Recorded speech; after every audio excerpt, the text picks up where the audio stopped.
E aí, gente, sejam muito bem-vindos, aqui é o Thiago. Apesar do Skeleton Crew tá aí chegando já, sem dúvida a série de Star Wars mais esperada aí é a segunda temporada da série do Andor. É a segunda temporada, né, que a gente vai ter aquele conteúdo, assim, amadurecido, né, quase 18+, um conteúdo, assim, mais adulto de Star Wars. É ali onde realmente tá o suco dessa fruta, né. A série do Skeleton Crew, mesmo se for boa, no final das contas vai ser o quê? Uma série mais infantil. Então é na série do Andor mesmo onde vai estar o caldo dessa sopa. Só que o problema é o seguinte, quando se trata do Andor segunda temporada, eu tenho uma gigantesca preocupação. Existe a possibilidade, isso vai surpreender muita gente, mas existe a possibilidade da primeira temporada da série do Andor ter sido simplesmente um milagre. Tony Gilroy foi lá e deu sorte. O motivo que eu tô falando isso não é pra ofender o Tony Gilroy ou a série do Andor. É na realidade porque o Tony Gilroy não é o seu fã casual. O próprio Tony, gente, já admitiu que não é fã de Star Wars. E ainda mais, ele admitiu que também usa a Wikipédia para encontrar informações. Eu não tô dizendo de forma alguma que usar a Wikipédia é um crime, eu também uso de vez em quando, mas a diferença aqui é que eu uso como um complemento aos livros e às comics, essa é a diferença. E bem, gente, o Tony Gilroy não sendo um super fã de Star Wars, isso significa que, o quê? Ele não lê comics nem livros de Star Wars, ele somente usa a Wikipédia, o que a gente não sabe, né, mas pode ser um problema. Então o que acontece é o seguinte, recentemente o Tony Gilroy ele falou que quer trazer uma história grande sobre Yavin 4. Ele disse que vai ser uma história majestica, uma história ótima. E aqui isso me deixa preocupado, porque trazer uma referência, por exemplo, aos Hakata, como ele fez na primeira temporada, realmente, você consegue fazer isso usando somente a Wikipédia, tranquilo, de boa.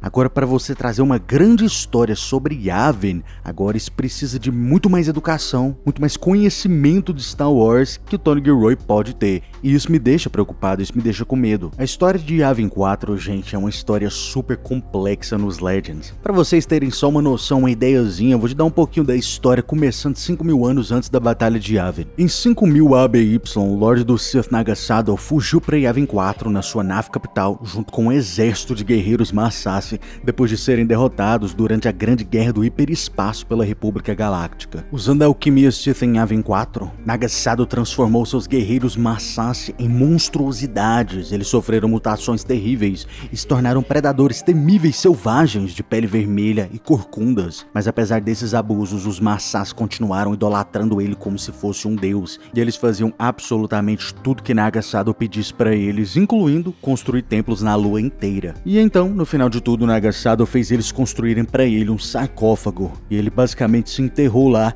e ficou em uma espécie de estasis durante alguns séculos, até que em 4.400 ABY, aparece lá em Yavin 4 um Jedi sombrio chamado Freedon Nadd. Freedon Nadd liberta o Naga Sadow, ele aprende tudo que o antigo Sith tinha para ensinar, e no final Freedon Nadd, sendo um verdadeiro Sith, ele mata o seu mestre. E então, novamente, séculos depois, em 3.997, antes da Batalha de Yavin, um outro Jedi caído, dessa vez o Exar Kun, chega em Yavin 4. Exar Kun passa por uma situação semelhante, dessa vez guiado pelo espírito do Freedon Nadd. Exar Kun para lá em Yavin 4 e então ele rapidamente domina e seduz os Massassi, os antigos guerreiros locais. Utilizando esses antigos guerreiros, Exar Kun expande ainda mais a história de Yavin 4, construindo ainda mais templos que já haviam lá. Eventualmente, então, a história se repete quando Exar Kun consegue então destruir o espírito do Freedon Nadd, depois que ele aprendeu tudo que ele tinha para aprender com ele. E a história nem acaba aqui, gente. No futuro também teve uma bagunça lá, o Luke Skywalker que enfrentou o espírito do Exar Kun lá. Então vocês estão vendo aqui, né, eu dei somente um resuminho aqui bem breve. Se a gente fosse falar sobre tudo, cara, ia durar tipo, sei lá, ia ser uns 10 vídeos, algo assim. É uma história muito grande e complexa. A Lua de Yavin 4 tem história aí antes da Velha República, na Velha República, durante a trilogia original e até na Nova Ordem Jedi do Luke Skywalker. Então vocês entenderam minha preocupação aqui, né? É uma história complexa. Eu acho que pra uma pessoa que não é super fã de Star Wars e realmente não conhece, assim, as histórias como a palma de sua mão, vai usar somente a Wikipédia, eu acho que fazer uma história sobre esse lugar, cara, é um pouco arriscado. Essa daí é a minha opinião, essa daí é a minha preocupação, mas deixa aí nos comentários, gente, como vocês acham que vai ser a segunda temporada do Andor, hein? E se você gostou do vídeo, seja um fã, curta e se inscreva, hein? Caso contrário... Você está no conselho, mas não o consagramos mestre Jedi.